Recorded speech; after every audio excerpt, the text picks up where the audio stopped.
আমার কথা শোনা যায়? Loud and clear or noisy?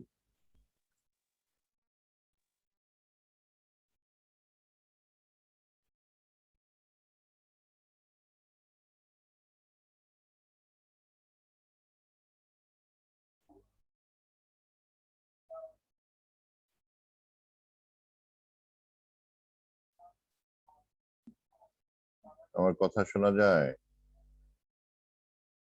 কেউ একজন বলো শুনি। জি স্যার। Okay, thank you. আমরা আজকে এই তোমাদের যে সিলেবাসের একটা অংশ আছে,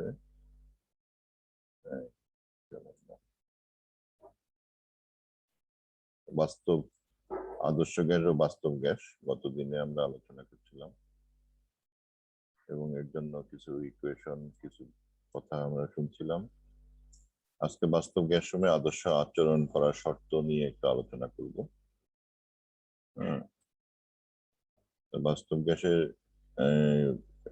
যে বিষয়গুলো আমরা দেখছি, একটা ইকুয়েশন আমরা পাইছিলাম, এটা ভ্যান ডার ওয়ালস ইকুয়েশন। গতদিন এটা পড়াইতে আমাদের শেষ হয়ে গেছিল। আজকে এখান থেকে শুরু করি। ভ্যান ডার ওয়ালস সাহেব আমাদের যে দুটা স্বীকার্য ছিল, আদর্শ গ্যাসের স্বীকার্য, অনুর আকৃতি এবং আন্তঃনিক আকর্ষণ বিকর্ষণ জনিত স্বীকার্য, ভ্যান ডার ওয়ালস এই দুটা স্বীকার্যকে অসঙ্গতি তুলে ধরেন। হ্যাঁ, এই অসঙ্গতির তিনি বলছেন যে এগুলি বাস্তব গ্যাসের জন্য সঙ্গত না।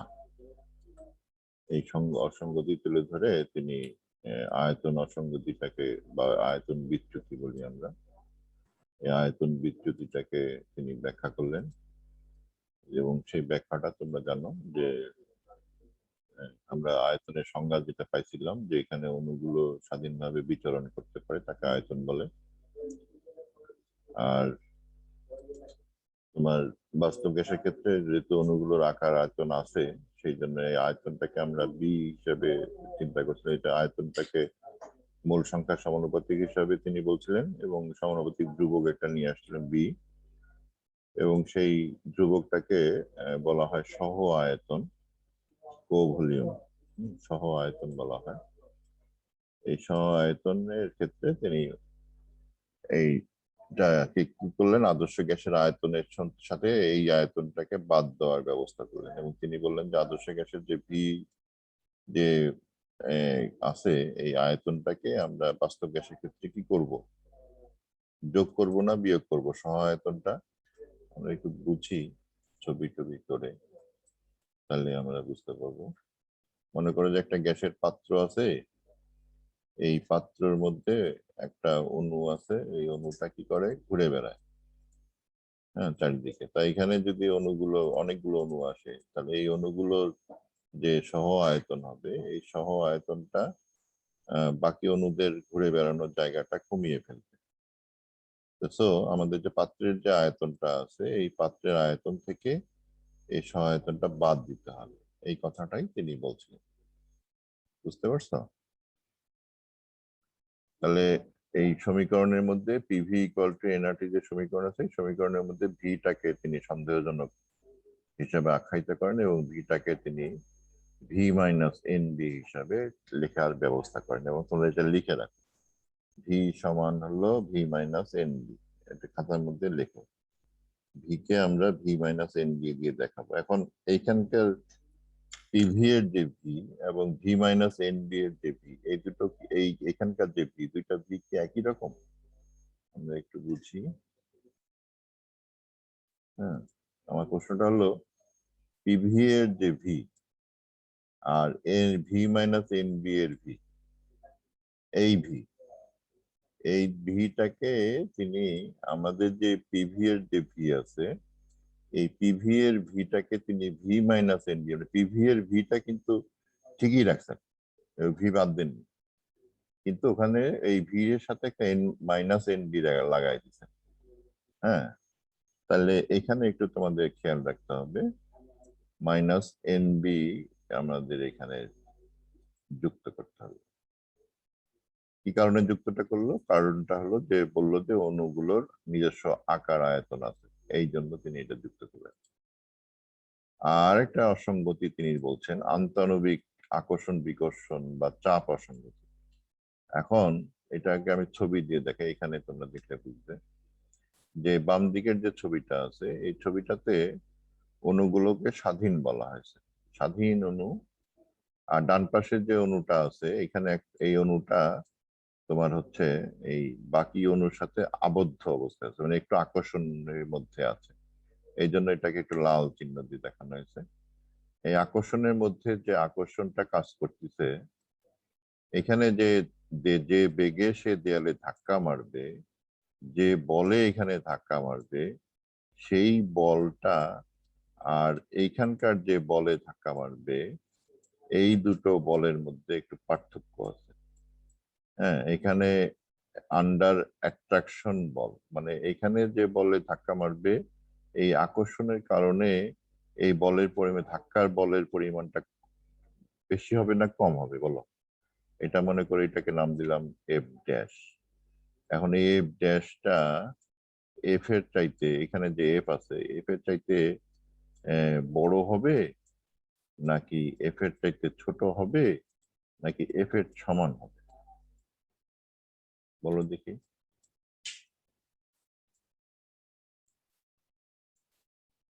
কোনটা হবে? এফ ড্যাশটা এফ এর সমান হবে, না এফ এর চাইতে বড় হবে, না এফ এর চাইতে ছোট হবে, কোনটা হবে?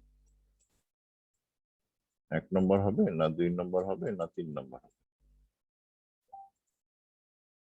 কোনটি হবে?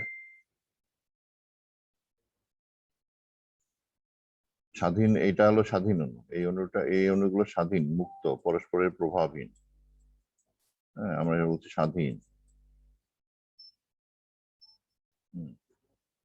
আর এটা হলো আকর্ষণের অধীন, আকর্ষণ বিকর্ষণ আছে।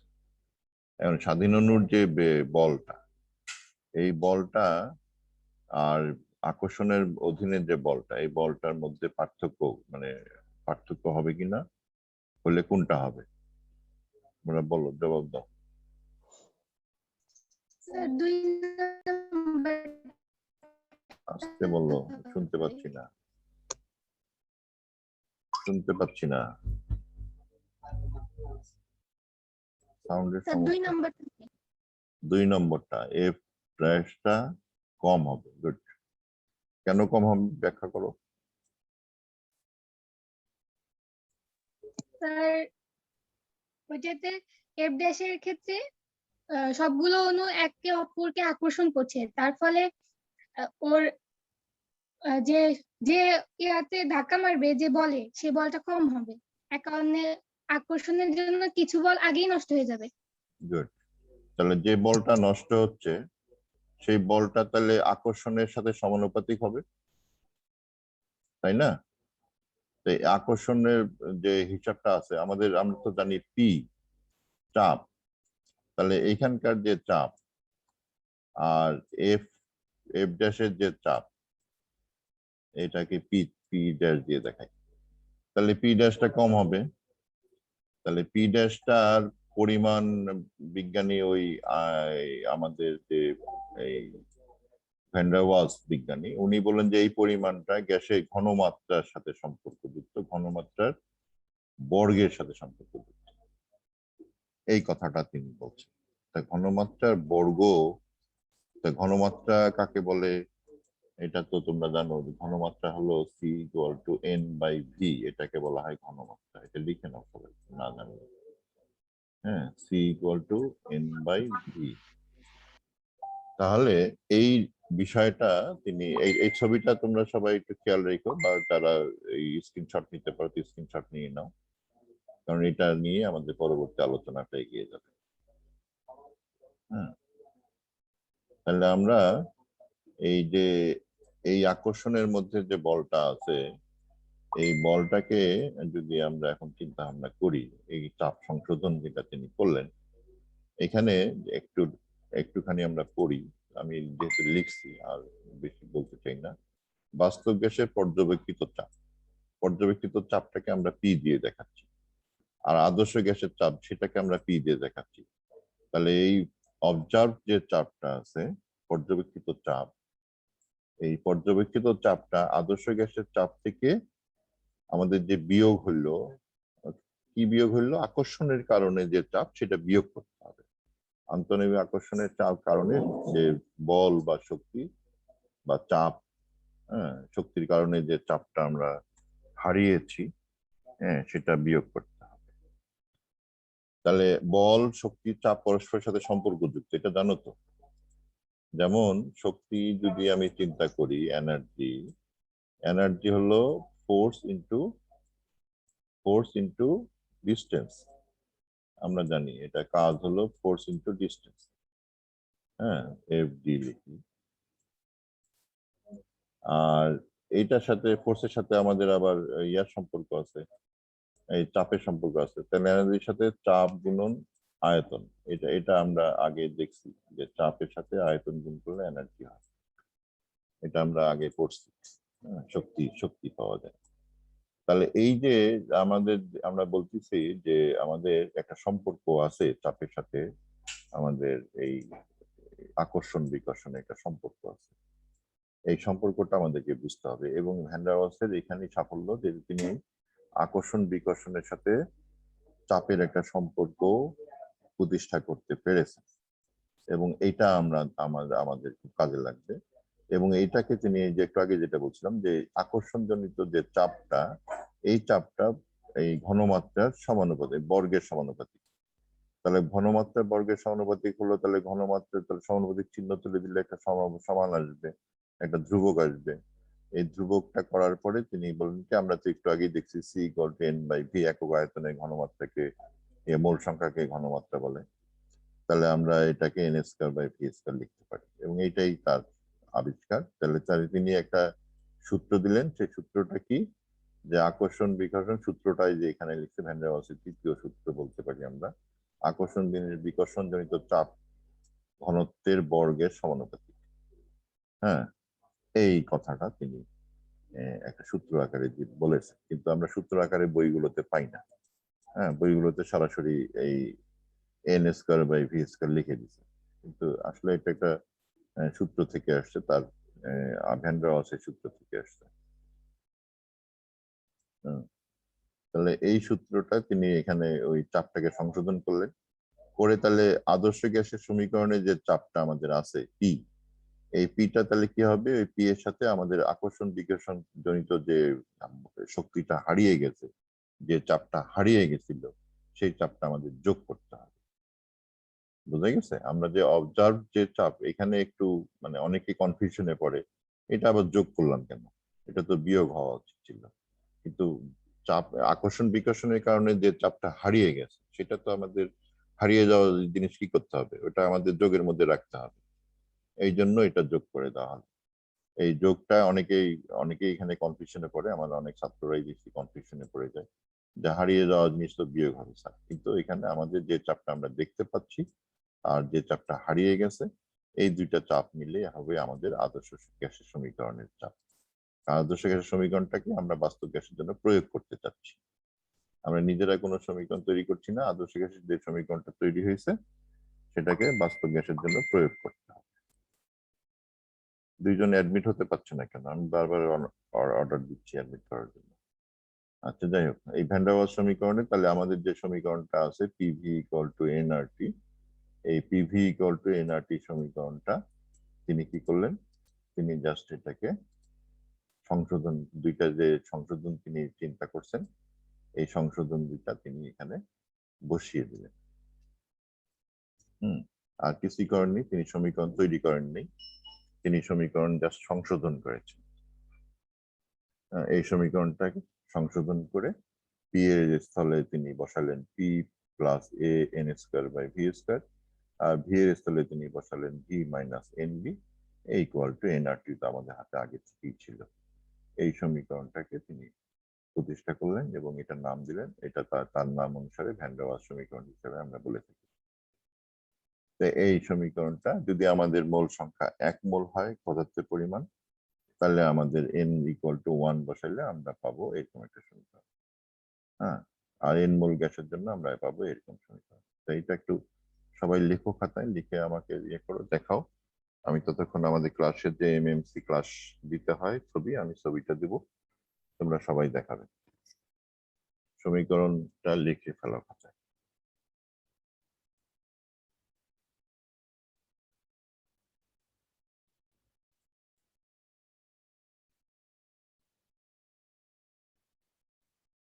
আমরা ক্লাসের ছবি তুলব।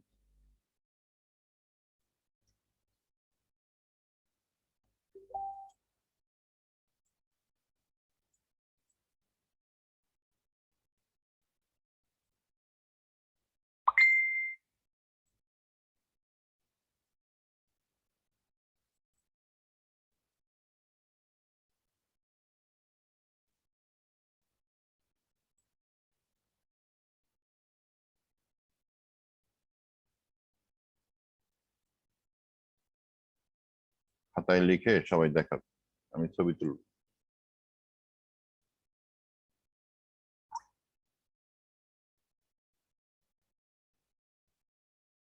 এমএমসি, সমীকরণটা লিখে ফেলো, পিভি ভ্যান ডার ওয়ালস সমীকরণটা। আমি ততক্ষণে ছবি আপলোডের ব্যবস্থা নিই। তো সময় লাগে। প্রতিবেদন দাখিল, শ্রেণী নির্বাচন, দ্বিতীয় বর্ষ, বিষয় নির্বাচন, রসায়ন দ্বিতীয় পত্র,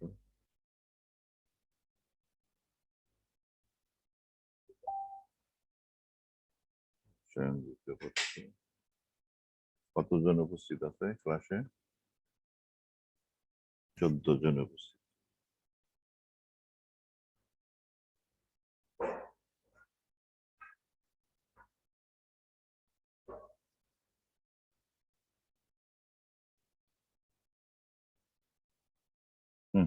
সবাই একটু দেখাও, ছবি তুলতে হবে।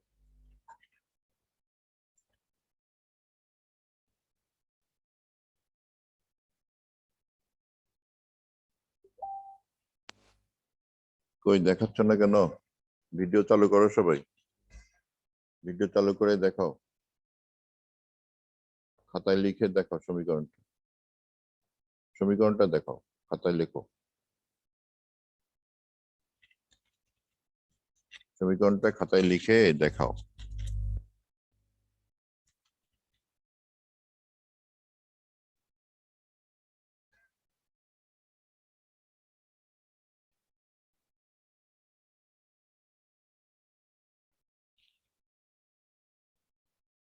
ওকে,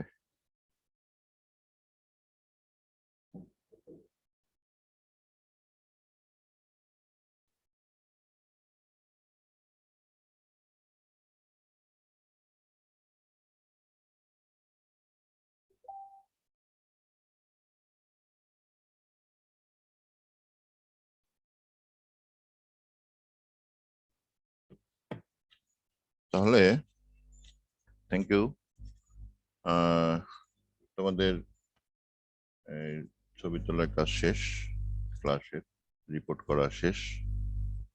এখন আমরা আবার ক্লাসে ফিরে যাই। এখন এই সমীকরণটা, এটা বাস্তব গ্যাসের জন্য প্রয়োগ করা হয়েছে এবং এটার উপর নির্ভর করে আমরা অনেক তথ্য দাঁড় করিয়েছি পরবর্তীতে।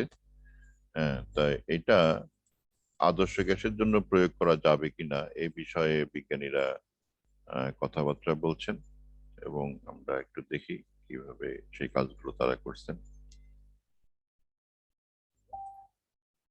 আদর্শ গ্যাসের, বাস্তব গ্যাসের জন্য আমরা দেখি যে আদর্শ গ্যাস যে সূত্রটা, সমীকরণটা, সেটা প্রয়োগ করা যায় হলো আমাদের নিম্ন চাপে। আমরা অ্যামাগার রেখা থেকে দেখছিলাম এর আগে যে নিম্ন চাপে সকল গ্যাসেই একটা নির্দিষ্ট বিন্দু থেকে শুরু হয়, এটা আমরা এখান থেকে দেখছিলাম যে নিম্ন চাপে সকল গ্যাসেই তোমার একটা জায়গা থেকে শুরু হচ্ছে, এই সমীকরণটা পিভি ইকুয়াল টু এন। এবং উচ্চ চাপে যে এটা পরিবর্তন হচ্ছে। তো এই নিম্ন চাপে যে চেঞ্জটা হয়েছে এটাকেই আমরা এই জেড এর দিয়ে যে সমীকরণটা করা হয়েছে, এখানেও দেখা যাচ্ছে জেড এর মান 1 হয়ে যায় নিম্ন চাপে, এই যে চাপ যখন নিচের দিকে থাকে। হ্যাঁ, নিম্ন চাপ বলতে নিচের দিকে চাপ। আর যখন উচ্চ চাপে যায় তখন এটা পরিবর্তন হয়। তা এই বিষয়টা বিজ্ঞানীরাও দেখছেন এবং তারা এটা অ্যামাগা এবং বয়েলের সূত্র দিয়ে আমরা এটা ব্যাখ্যা করতে পারি। আমরা কিভাবে এটা ব্যাখ্যা করতে পারি সেই ব্যাখ্যাটা তোমাদের পরীক্ষায় আসে, সেই ব্যাখ্যাটা তোমাদের শিখতে হবে। হ্যাঁ, 1 নম্বর, নিম্নচাপে উচ্চ তাপমাত্রায় যে আদর্শ গ্যাসের মতো আচরণ করে তার কারণটা কি? এই কারণটা আমাদের আহ, এই ভ্যান ডার ওয়ালস সমীকরণ সাপোর্ট করে কিনা আমরা একটু দেখি। নিম্নচাপে উচ্চ তাপমাত্রায় গ্যাসাণুসমূহের এই গতিশক্তি বৃদ্ধির সঙ্গে সঙ্গে গ্যাসের আয়তন বৃদ্ধি পায়। তা আমরা পাচ্ছি এখানে আয়তন বৃদ্ধির ফলে গ্যাসাণুর আকারজনিত যে কার্যকর যে আয়তন ভি, বি, ছোট হাতের বি যেটা বলা হয়েছিল, এই বিচরণের ক্ষেত্র ভি বৃদ্ধি পায়। বি তো যা আছে তাই থাকে, ওটা তো আর চেঞ্জ হয় না, ওটা তো তোমার মানে অণুগুলোর আকার তো বড় হয় না। ওগুলি তোমার ছোটই, যা যে পরিমাণ ছিল সেই পরিমাণ থাকে, খালি তাদের যে ছোটাছুটির জায়গাগুলো, এই ছোটাছুটির জায়গাগুলো তোমার কম বেশি হয়। এটা যখন আয়তন বাড়ে তখন এই যে দূরে দূরে চলে যায়, আর যখন আয়তন কমে তখন কাছাকাছি চলে আসে। তো এইটাই বিষয়টা। তো এই বিষয়টাই তোমার এখানে বলছে যে ভি বৃদ্ধি পায় কিন্তু ওই বিটা বৃদ্ধি পায় না। এতে আমাদের V is very very greater than B হয়ে যায় এবং ভি মাইনাস বি তখন আমরা ভি এর সমান ধরতে পারি। এটা হলো প্রথম কথা। আর দ্বিতীয় কথা হলো যে দূরে দূরে যখন চলে যাচ্ছে তখন তাদের যে আন্তঃনৈবিক যে আকর্ষণ বিকর্ষণ যেটা ছিল আমরা বিবেচনা করছিলাম, এই আন্তঃনৈবিক আকর্ষণ বিকর্ষণ গতিশক্তি বৃদ্ধি পায়, তার ফলে আয়তন বৃদ্ধি পায়। এতে গ্যাসাণু সমূহের মধ্যেকার যে আকর্ষণ বিকর্ষণ আন্তঃনৈবিক আকর্ষণ শক্তি হ্রাস পায়, এতে গতিতত্ত্বের দ্বিতীয় আন্তঃনৈবিক বল যে ত্রুটিটা ছিল এই ত্রুটিটা আমাদের দূর হয়। অর্থাৎ নিম্নচাপে পি এ মানে আন্তঃনৈবিক আকর্ষণ যে বলটা কমে গেছিল সেটা আমরা জিরোর কাছাকাছি ধরে নিতে পারি এবং এতে পি মাইনাস পি এটা পি পি হয়ে যায়। এবং এই যখন V minus V B V হয়ে গেল, পি মাইনাস পি পি এ হয়ে গেল, পি হয়ে গেল, তখন আমরা এই যে মানটা যদি আমরা এখানে বসিয়ে দিই সমীকরণটায়, আমাদের যে ভ্যান ডার ওয়ালস সমীকরণ যেটা আমরা পাই দাঁড় করালাম, সেখানে যদি বসিয়ে দিই তাহলে কি হয়?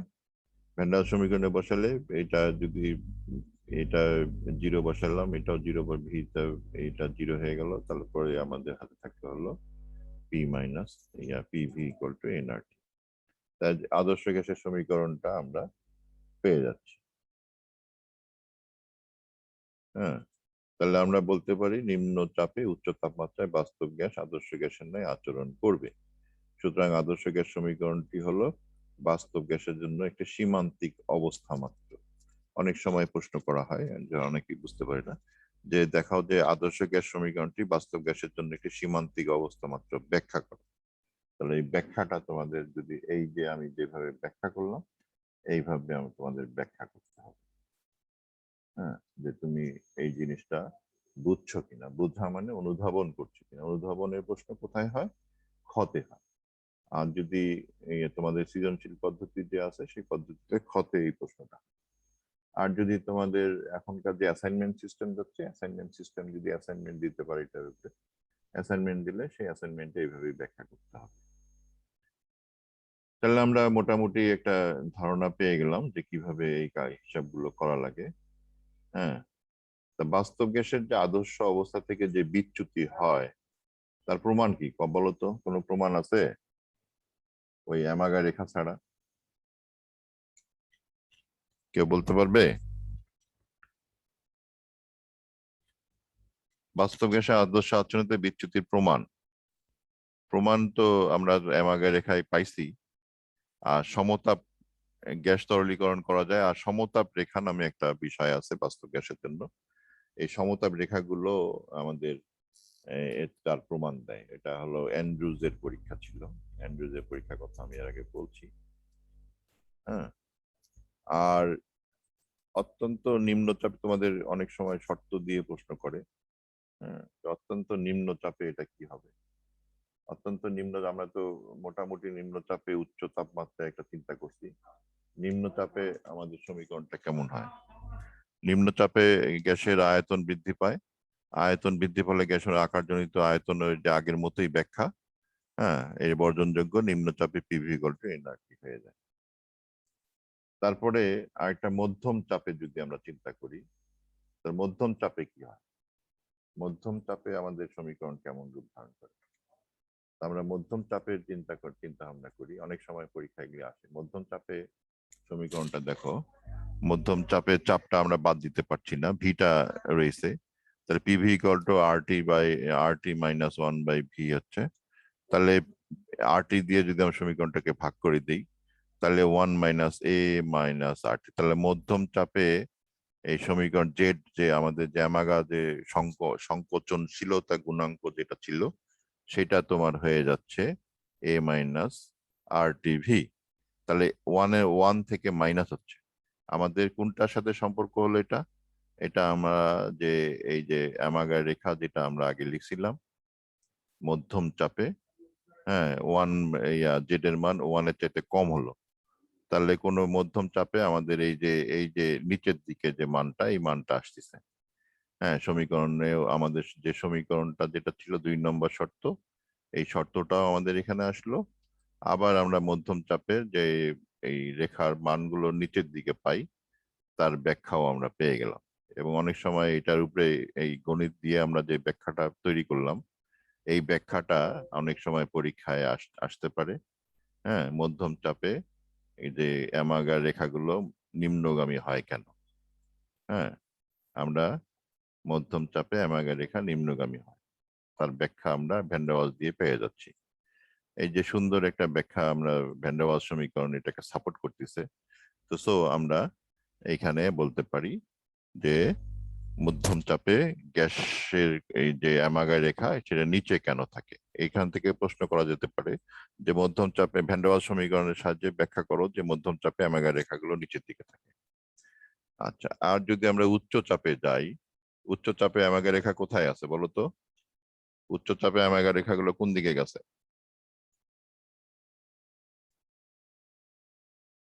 উচ্চ চাপে অ্যামাগা রেখাগুলো উপরের দিকে, আদর্শ গ্যাসের সমীকরণের উপরের দিকে। তাহলে উচ্চ চাপে অ্যামাগা রেখা উপরে যে যায়, তার ব্যাখ্যাটা আমরা এখানে দেখতে পাচ্ছি। উচ্চ চাপে যে তখন আয়তনটা, যে অণুগুলোর আয়তন, সেটাকে বর্জন করা যাবে না, চাপটাকে আমরা বর্জন করে আদর্শ গ্যাসের মতো চিন্তা করছি।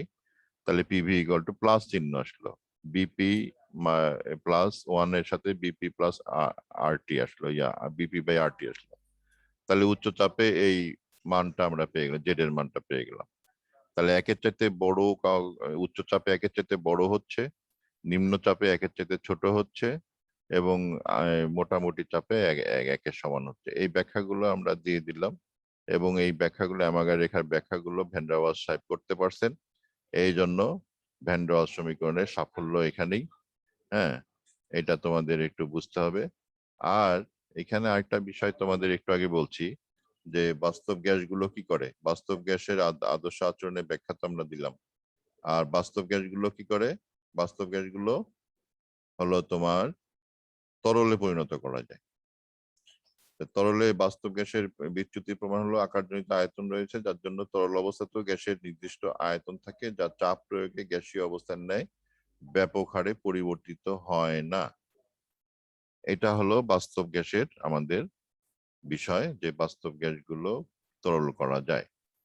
গ্যাস তরলীকরণে আরো প্রমাণিত হয় যে বাস্তব গ্যাস অণুসমূহের মধ্যে আন্তঃআণবিক আকর্ষণ বল ক্রিয়াশীল চাপ, যা চাপ বৃদ্ধির সঙ্গে সঙ্গে বৃদ্ধি পায়। এই যে চাপ বৃদ্ধির সাথে সাথে গ্যাসের আন্তঃআণবিক আকর্ষণটাও বৃদ্ধি পায়। তো এই দুইটা বিষয় আমাদের মাথায় নিতে হবে, যে বাস্তব গ্যাসকে আমরা তরল করতে পারি, এবং আমরা তরল গ্যাস ব্যবহার করে ক্রায়ো টেকনোলজি, মানে শীতল অবস্থার যে টেকনোলজি বা প্রযুক্তি, সেটা আমরা তৈরি করছি এবং সেটা আমরা ব্যবহার করতেছি। এবং শীতল অবস্থায় যখন আমরা গ্যাস তরলীকরণের মধ্যে যখন ঢুকি, তখন আমাদের শীতল অবস্থায় যে এই গ্যাসকে ঠান্ডা করে চাপ প্রয়োগ করে তরল হয়, এই ব্যাখ্যাগুলো আমরা দেই এবং সেগুলিকে আমরা টেকনোলজিক্যালি কাজে লাগাইছি। আমাদের শীতল টেকনোলজি অত্যন্ত কার্যকর টেকনোলজি আমরা এখন ব্যবহার করতেছি। আরেকটা বিষয় তোমাদের এখানে বিষয়ে পরীক্ষায় আসতে পারে, এ আর বি এর তাৎপর্য। হ্যাঁ, এ আর বি এর তাৎপর্য তো আমি বারবার করে বলছি, বিটা হলো অণুগুলোর আকার আর এটা হলো আকর্ষণের পরিমাণ নির্দেশ করে। তার সো আমরা অণুগুলোর আকারগুলো আমরা চিন্তা করতে পারি এবং একটা মজার হিসাব আমরা এখান থেকে করতে পারি অণুগুলোর আকার দিয়ে, যে গ্যাসের অণুগুলো আমাদের কতখানি জায়গা দখল করে সেটা আমরা বের করে ফেলতে পারি।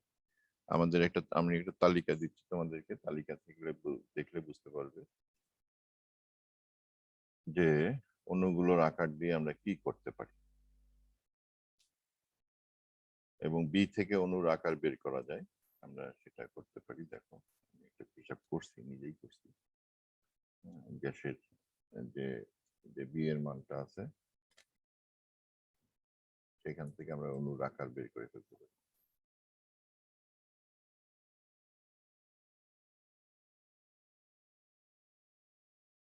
বেশি জায়গা।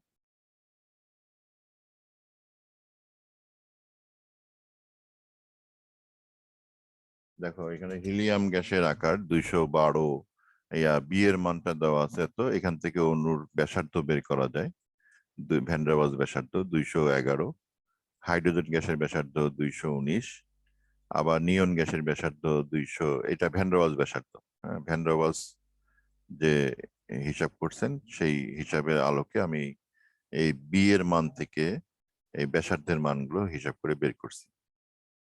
হ্যাঁ, তাই আমরা এই হিসাবগুলো আমরা এখানে তোমরা নিজেরাও এই হিসাব যদি চাও তা করতে পারবে, কোনো সমস্যা হবে না। হ্যাঁ, এখন কিভাবে হিসাবটা করছি সেটা একটা বড় হিসাব, এটা তোমাদের জানার দরকার নেই। তো ভ্যান ডার ওয়ালস ব্যাসার্ধ বলে একটা রাশি আমরা মানে আগামীতে বিভিন্ন জায়গায় ব্যবহার করব। ভ্যান ডার ওয়ালস ব্যাসার্ধটা হলো গ্যাসীয় অবস্থায় অণুগুলোর যে আকার সেই আকারটাকে প্রকাশ করতে। তোমরা কি সবাই রোল লিখছো? আচ্ছা, সবাই লিখছে।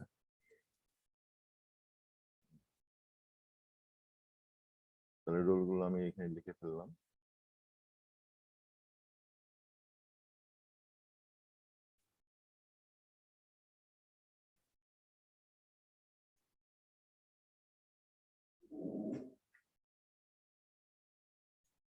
এই যে সবাই রোল লিখছো, তোমাদের রোলগুলো চলে আসলো।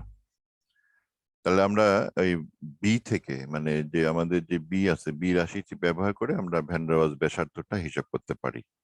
গ্যাসের অণুর যে ব্যাসার্ধ, গ্যাসীয় অবস্থায় যে ব্যাসার্ধ, এটা কিন্তু তার অ্যাকচুয়াল ব্যাসার্ধের কয়েক গুণ, মানে 10 থেকে 12 গুণ বড়। মনে করো হাইড্রোজেন পরমাণুর বা হিলিয়াম পরমাণুর যে ব্যাসার্ধ, সেই ব্যাসার্ধ হলো খুব বেশি হলে 53 পিকোমিটার হতে পারে। তো 53 পিকোমিটারের একটা জিনিস বা 40 পিকোমিটারের একটা জিনিস বা 100 পিকোমিটার হতে পারে, কিন্তু ভ্যান ডার ওয়ালস ব্যাসার্ধ আমরা পাচ্ছি 200 পিকোমিটার। তার মানে দ্বিগুণের কাছাকাছি, দ্বিগুণের চেয়েও বড়। এই হাইড্রোজেন অণুর সাধারণ ব্যাসার্ধ হলো তোমার 78 পিকোমিটার, আর এখানে ভ্যান ডার ওয়ালস ব্যাসার্ধ পাইছি 219 বা 220 পিকোমিটার। তো 220 পিকোমিটার আর 78 পিকোমিটারের প্রায় 3 গুণ বা দুই গুণের বেশি, 2.5 গুণের মতো। এরকম করে আমরা বিভিন্ন অণুর যে ভ্যান ডার ওয়ালস ব্যাসার্ধ, সর্বোচ্চ ব্যাসার্ধ কত হইতে পারে, যে ব্যাসার্ধের ভিতরে অণুগুলো আকর্ষণ অনুভব করে। ভ্যান ডার ওয়ালস ব্যাসার্ধটা এমন একটা বৈশিষ্ট্য যে এই ব্যাসার্ধের ভিতরে যখন অণুগুলো চলে যায় কাছাকাছি, এর চাইতে কাছাকাছি হইতে পারে না গ্যাসীয় অবস্থায়, তার আগেই ধাক্কা খেয়ে ফেরত যাবে।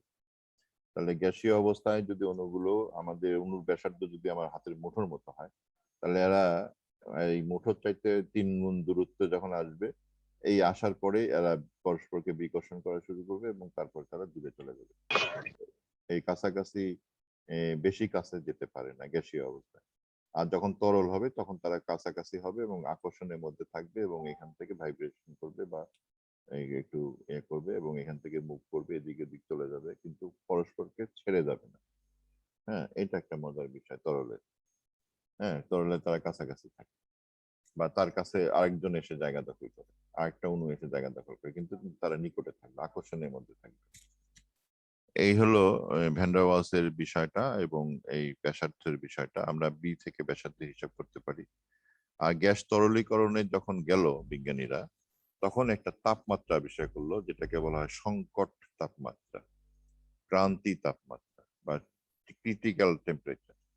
এই ক্রিটিক্যাল টেম্পারেচার, প্রত্যেকটা গ্যাসের ক্রিটিক্যাল টেম্পারেচার আছে। হুম,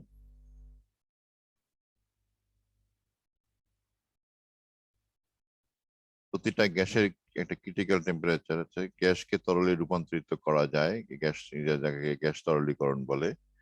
এবং বাস্তব গ্যাসকে প্রথমে উহার উৎক্রম তাপমাত্রার নিচে, একটা উৎক্রম তাপমাত্রা বলে একটা বিষয় এখানে থাকবে গ্যাসের ক্ষেত্রে, উৎক্রম তাপমাত্রার নিচের তাপমাত্রায় শীতল করে পুনরায় উহার তাপমাত্রা সন্ধি তাপমাত্রা নিম্ন তাপমাত্রায় শীতল করে, তার মানে দুইটা শীতলীকরণ ঘটনা করতে হবে। একটা হলো উৎক্রম তাপমাত্রার নিচে নিতে হবে, আর একটা সন্ধি তাপমাত্রার নিচে নিতে হবে।